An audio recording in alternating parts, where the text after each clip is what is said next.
तो आज हमारा है day 41, is it right? Day 42, okay. So day 42 में हम करेंगे आज, पहला वर्ड हमारा आज का है डे 42 का इल फेवर्ड के बाद हम आज वर्ड करेंगे, वो है आपका इम्बेसिलिटी। लिखेंगे आप IMBECILITY, इम्बेसिलिटी। क्या वर्ड है आपका? इम्बेसिलिटी। अगर हम इसका मीनिंग देखें तो इसका मतलब होता है हिंदी इंग्लिश में स्टूपिडिटी, STUPIDITY, स्टूपिडिटी आपका ये इंग्लिश मीनिंग है स्टूपिडिटी। और इसकी हिंदी निकालेंगे आप तो निकलेगी मूर्खता। क्या हिंदी निकलेगी? मूर्खता। तो ये आपका पहला वर्ड था आज का, वो था आपका इम्बेसिलिटी, स्टूपिडिटी और मूर्खता। अगर हम बात करें अगले वर्ड की तो वो हो जाएगा आपका impeccable, IMPECCABLE। I repeat, IMPECCABLE, impeccable. इसका मीनिंग क्या हो जाएगा आपका? इसका मीनिंग होता है फॉल्टलेस, FAULTLESS, फॉल्टलेस या फिर परफेक्ट, जिसमें कोई कमी ना हो, जिसमें कोई कमी ना हो, परफेक्ट हो। फॉल्टलेस का मतलब होता है जिसमें कोई कमी ना हो। फॉल्ट माने गलती और लेस मतलब बिना गलती के, बिना कमी के। इसे बोलते हैं हम हिंदी में त्रुटिहीन। त्रुटिहीन, त्रुटि, त्रा से त्रिशूल, ऊ की मात्रा, छोटी की मात्रा त्रुटि, फिर लिखेंगे आप हीन, त्रुटिहीन। अगले वर्ड पे आएंगे आप, आपका थर्ड वर्ड है, आपने सेकंड वर्ड लिखा इम्पेकेबल, फॉल्टलेस, परफेक्ट या त्रुटिहीन। थर्ड वर्ड लिखेंगे आप, वो हो जाएगा आपका इम्पेडिमेंट, IMPEDIMENT, इम्पेडिमेंट। क्या वर्ड है आपका? इम्पेडिमेंट। और इसका मतलब क्या होता है आपका? इम्पेडिमेंट माने क्या होता है? स्पेलिंग बोल रहा हूँ दोबारा से मैं, IMPEDIMENT, इम्पेडिमेंट। अगर आप इसका इंग्लिश वर्ड देखेंगे तो क्या हो जाएगा आपका? हिंडरेंस, HINDRANCE, हिंडरेंस मतलब बाधा, कोई भी रुकावट, उसे बोलते हैं हम क्या? इम्पेडिमेंट। तो आप लिख सकते हैं रुकावट, रुकावट आपका इसका मतलब हो जाएगा। तो ये आपका वर्ड था थर्ड वर्ड। अगर आप फोर्थ वर्ड पे आ जाएंगे तो क्या हो जाएगा आपका fourth word? It will be impetus, IMPETUS, impetus. Impetus का मतलब क्या हो जाएगा आपका? फोर्स और एनर्जी, FORCEOR, एनर्जी, फोर्स और एनर्जी, ये आपका वर्ड हो जाएगा। और इसे हम बोलते हैं हिंदी में बल। क्या बोलते हैं? बल बोलते हैं इसे हम। अगर आप पांचवा वर्ड देखेंगे तो क्या हो जाएगा आपका fifth word? Fifth word will be implacable, IMPLACABLE, implacable. Repeat कर रहा हूँ मैं, IMPLACABLE, इम्प्लेसेबल।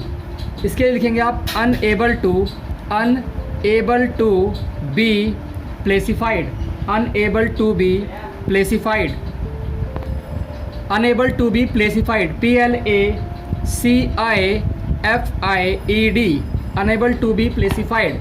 और इसका मीनिंग क्या है आपका? बेरहम, इसे बोलते हैं हम बेरहम। अब सेंस समझिए आप, इम्प्लेसेबल, जो वर्ड यहाँ पे प्लेस आया है, ये वर्ड आपको प्लेस दिखाई दे रहा है, PLACE, प्लेस का मतलब होता है किसी को शांत करना। अगर किसी को आप शांत नहीं कर सकते, यानी वो इतना बेरहम है, इतना क्रूर है कि आप उसे कुछ भी बोल लें, कुछ भी समझा लें, वो शांत नहीं हो सकता, तो उसके लिए वर्ड होता है इम्प्लेसेबल। ओके, उसके लिए यूज़ करते हैं इम्प्लेसेबल, उसे आप शांत नहीं कर सकते। हम आते हैं अगले वर्ड पे, एंड हमारा सिक्स्थ वर्ड क्या हो जाएगा? सिक्स्थ वर्ड हमारा हो जाएगा impudence, IMPUDENCE, impudence, IMPUDENCE, impudence. इसका मतलब क्या है आपका? इम्पर्टिनेंस। लिखेंगे आप इंग्लिश में इम्पर्टिनेंस, IMPERTENENCE, इम्पर्टिनेंस।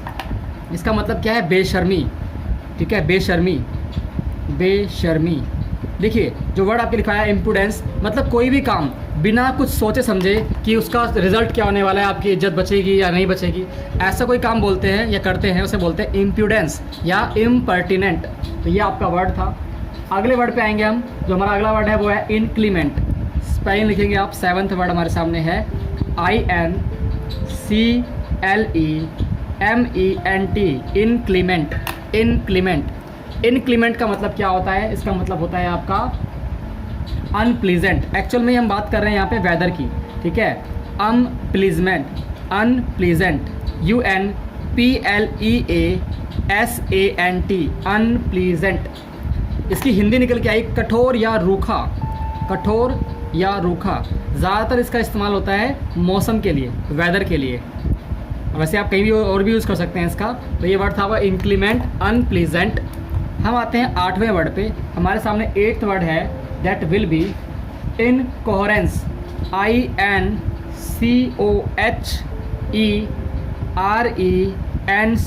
आई रिपीट, INCOHERENCE,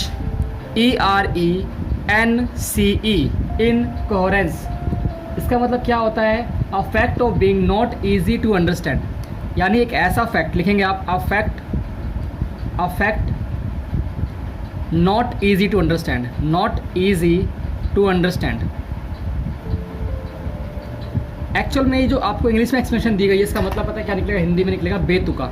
यानी कोई आपने ऐसी बात कर दी, कोई तुक नहीं है उसका, इलॉजिकल है, उसे समझना बहुत मुश्किल है, उसके लिए यूज़ करते हैं इनकोहेरेंस या फिर a fact not easy to understand.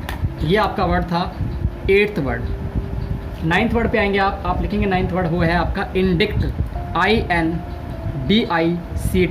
Indict का मतलब क्या होता है आपका? चार्ज विद या एक्यूज़ ऑफ, यानी किसी पे दोष लगाना। लिखेंगे आप charge with, CHARGE, charge with, comma लगा लिखेंगे आप accuse of, ACCUSE, accuse of. Hindi में इसका मीनिंग आएगा दोष लगाना। हिंदी में क्या मीनिंग आएगा आपका? दोष लगाना। तो ये आपका 9th वर्ड था। हम आएंगे 10th वर्ड के ऊपर, and it will be indigent, INDIGENT, indigent. Indigent का मीनिंग निकल के आएगा आपका पुअर, इंग्लिश में बोलेंगे आप पुअर या फिर नीडी, पुअर या फिर नीडी। और इसका हिंदी मीनिंग क्या हो जाएगा आपका? हिंदी मीनिंग हो जाएगा आपका गरीब, गरीब हो जाएगा, या फिर ज़रूरतमंद। अगर कोई ज़रूरतमंद है तो उसके लिए भी आप इंडिजेंट यूज़ कर सकते हैं, ज़रूरतमंद। तो ये आपके आज के 10 वर्ड्स थे डे 42 के।